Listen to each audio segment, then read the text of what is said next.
ಯಾರೆನಗಿರಲು ಬಾಂಧವ ಎನಲು ನಿನ್ನ ಬಿಡುವನಲ್ಲ. ಸಲಗುವ ದೇವರು ನಿನ್ನೊಳಗಿರಲು ಚಿಂತೆಯ ಮಾತು ಇಲ್ಲ. ಭಾರವೆಂದು ಎನ್ನ ಎಣಿಸಲರೆ ಕಾಯೋ ಗುರು ರಾಘವೇಂದ್ರ. ದಾರವೆಂಬೋ ಆಧಾರ ನೀನು ಹಿಡಿವೆ ನಿನ್ನ ಪಾದ.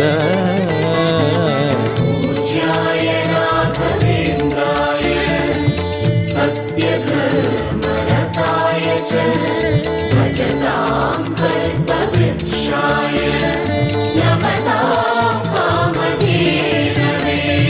ಪೂರಣ ನಿನಗೆ ದಾಸನನೆಂದು ಬಂದೆನೋ ದೀನ ಬಂದು. ದಾರುಣಿಯೊಳಗೆ ರಕ್ಷಕ